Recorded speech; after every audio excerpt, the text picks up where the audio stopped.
Assalamualaikum warahmatullahi wabarakatuh. Waalaikumsalam warahmatullahi wabarakatuh. Terima kasih atas kehadiran Bapak Ibu guru semua. Pada kali ini tentang diseminasi budaya positif, tentang tugas saya sebagai guru penggerak, calon guru penggerak di angkatan 10.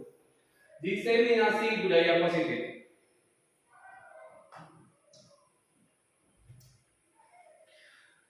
Yang pertama, kita akan mempelajari tentang budaya positif, di mana budaya positif merupakan suatu pengertian yang mengacu pada suasana atau lingkungan di dalam suatu kelompok atau organisasi yang didominasi oleh sikap, nilai, dan perilaku yang mempromosikan kebaikan, kerjasama, penghargaan, dan pertumbuhan bersama.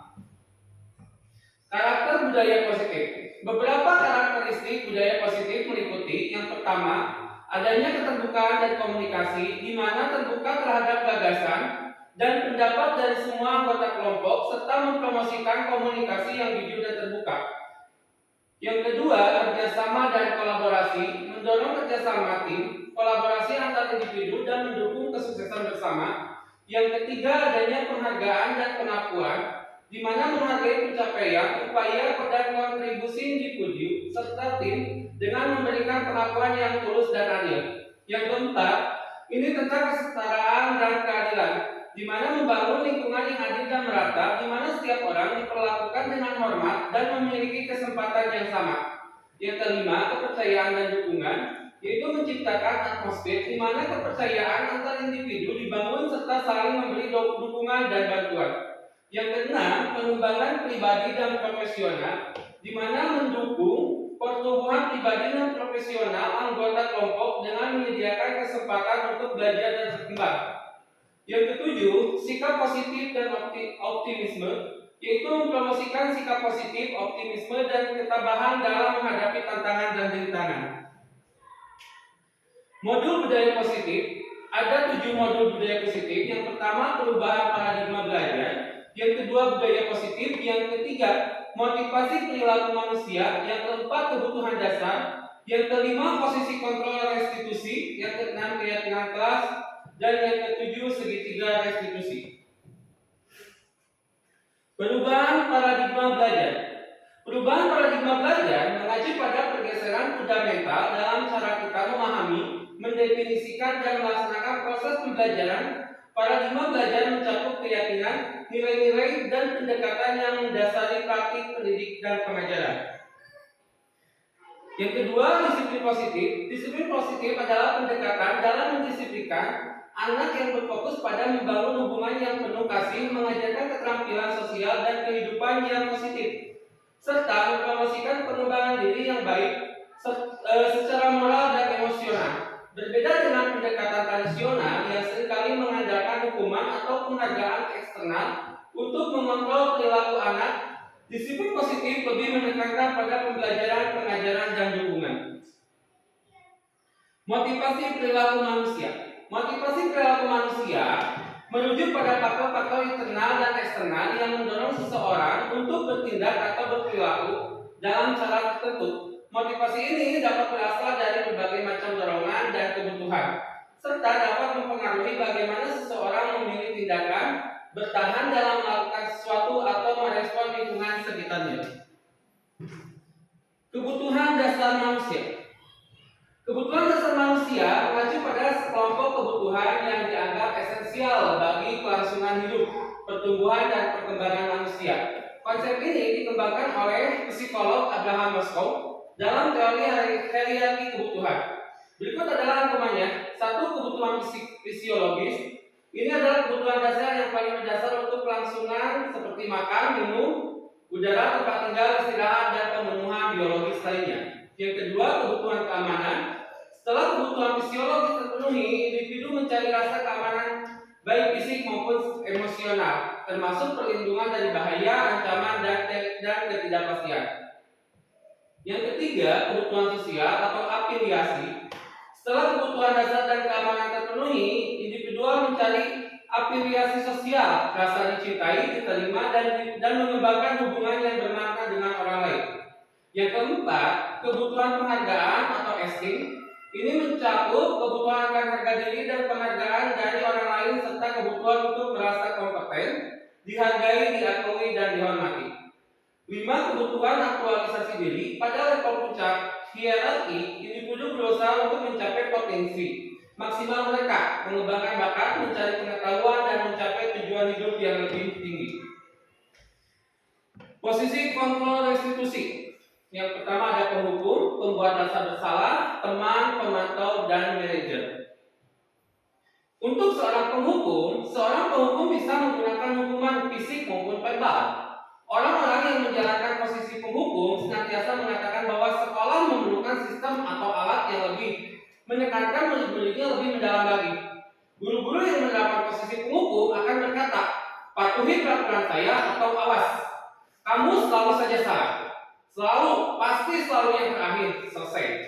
Guru seperti ini senantiasa percaya hanya ada satu cara agar pembelajaran bisa berhasil, yaitu cara dia dengan menghukum. Yang kedua, yaitu pembuat dasar bersalah. Pada posisi ini, biasanya guru akan bersuara lebih lembut. Pembuat dasar bersalah akan menggunakan keheningan yang membuat orang lain merasa tidak nyaman, bersalah atau rendah diri. Kata-kata yang keluar dengan lembut akan seperti, Ibu sangat kecewa sekali dengan kamu. Berapa kali Bapak harus memberitahu kamu ya? Gimana coba kalau orang tua kamu tahu kamu berbuat begitu? Di posisi ini, murid akan memiliki penilaian diri yang buruk tentang diri mereka. Murid merasa tidak berharga dan telah mengecewakan orang-orang yang disayanginya. Kemudian ada pada posisi teman. Guru pada posisi ini tidak akan menyakiti murid, namun akan tetap berupaya mengontrol murid melalui persuasi. Posisi teman pada guru bisa negatif atau positif. Positif di sini berupa hubungan yang baik terjalin antara guru dan murid. Guru di posisi teman menggunakan hubungan yang baik dan humor untuk mempengaruhi seseorang. Mereka akan berkata, ayo bantulah demi Bapak ya. Ayo, ingat tidak bantuan Bapak selama ini. Ya sudah, kali ini tidak apa-apa, nanti Ibu bantu bereskan. Hal negatif dari posisi teman adalah bila saat guru tersebut tidak membantu, maka murid akan kecewa dan berkata, saya pikir Bapak atau Ibu teman saya. Murid merasa dikecewakan dan tidak mau lagi berusaha. Hal lain yang timbul adalah murid hanya akan bertindak untuk guru tertentu dan tidak untuk guru lainnya. Murid akan tergantung pada guru tersebut. Sedangkan untuk pemantau berarti mengawasi. Pada saat kita mengawasi, kita bertanggung jawab atas perilaku orang-orang yang kita awasi. Posisi pemantau berdasarkan pada peraturan-peraturan dan konsekuensi. Dengan menggunakan sanksi, konsekuensi, kita dapat memisahkan hubungan pribadi kita dengan murid. Sebagai seorang yang menjalankan posisi pemantau, pertanyaan yang diajukan seorang pemantau, peraturannya apa? Apa yang telah kamu lakukan? Sanksi atau konsekuensinya apa? Seorang pemantau sangat mengadakan perhitungan cara data yang dapat digunakan sebagai bukti atas perilaku seseorang. Posisi ini akan menggunakan stiker, slip catatan, daftar cek. Posisi pemantau sendiri berasal dari teori stimulus respon yang menunjukkan tanggung jawab guru dalam mengontrol murid. Yang terakhir, ini sebagai manajer. Posisi terakhir, manajer adalah posisi guru, di mana guru berbuat sesuatu bersama dengan murid, mempersilahkan murid untuk mempertanggungjawabkan perilakunya, mendukung murid agar dapat menemukan solusi atas permasalahannya sendiri. Seorang manajer telah memiliki keterampilan di posisi teman maupun pemantau. Dengan demikian, bisa jadi di waktu-waktu tertentu kembali kepada kedua posisi tersebut bila diperlukan. Namun, bila kita menginginkan murid-murid kita menjadi manusia yang merdeka, mandiri dan bertanggung jawab, maka kita perlu mengacu pada restitusi yang dapat menjadikan murid kita sebagai seorang manajer bagi dirinya sendiri. Di manajer, murid diajak untuk menganalisis kebutuhan dirinya maupun kebutuhan orang lain. Di sini penekanan bukan pada kemampuan membuat konsekuensi, namun dapat berkolaborasi dengan murid bagaimana memperbaiki kesalahan yang ada. Tugas seorang manajer bukan untuk mengatur perilaku seseorang. Kita membimbing untuk dapat mengatur dirinya. Seorang manajer memisahkan murid dari kelompoknya, tapi mengembalikan murid tersebut ke dalam kelompoknya dengan lebih baik dan kuat. Bisa jadi dalam praktik penerapan disiplin sehari-hari kita akan kembali ke posisi teman atau pemantau. Karena murid yang juga melakukan restitusi. Namun perlu disadari, tujuan akhir dari 5 posisi kontrol seorang guru adalah pencapaian posisi manajer, di mana posisi inilah murid dapat menjadi pribadi yang mandiri, merdeka, dan bertanggung jawab atas segala perilaku dan sikapnya, yang pada akhirnya dapat menciptakan lingkungan yang positif, nyaman, dan aman. Untuk selanjutnya yaitu tentang keyakinan kelas. Keyakinan kelas mengacu pada keyakinan atau pandangan umum yang dimiliki oleh sekelompok individu dalam suatu kelas atau kelompok belajar terhadap kemampuan mereka untuk berhasil dalam tugas-tugas akademis atau aktivitas pembelajaran tertentu. Ini seringkali mencerminkan pandangan kolektif tentang sejauh mana siswanya merasa mampu menyelesaikan tugas atau mencapai tujuan akademis. Faktor-faktor yang mempengaruhi keyakinan kelas. Faktor-faktor yang mempengaruhi keyakinan kelas dapat meliputi yang pertama pengalaman pribadi, yaitu pengalaman sebelumnya dalam menyelesaikan tugas atau memahami materi tertentu. Yang kedua pengaruh sosial, yaitu persepsi dari interaksi dengan rekan sekelas, dukungan dari teman sebaya, atau pengaruh dari guru dan figur otoritas lainnya. Yang ketiga adanya umpan balik, di mana respon yang diterima dari guru atau dari hasil penilaian dan evaluasi yang diberikan. Yang keempat pendekatan pembelajaran, di mana menggunakan metode pembelajaran yang digunakan oleh guru atau struktur pembelajaran yang diterapkan dalam kelas. Yang terakhir yaitu tentang segitiga restitusi, di mana di sini ada yang pertama menstabilkan identitas, di mana setiap orang pasti pernah melakukan kesalahan.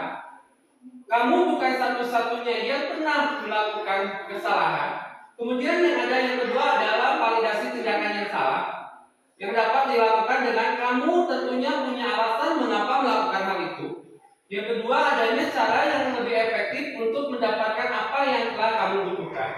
Yang ketiga tentang menanyakan keyakinan. Keyakinan kelas apa yang telah kita sepakati? Kamu ingin menjadi orang seperti apa? Terima kasih, itu tentang diseminasi saya dari modul 1.4.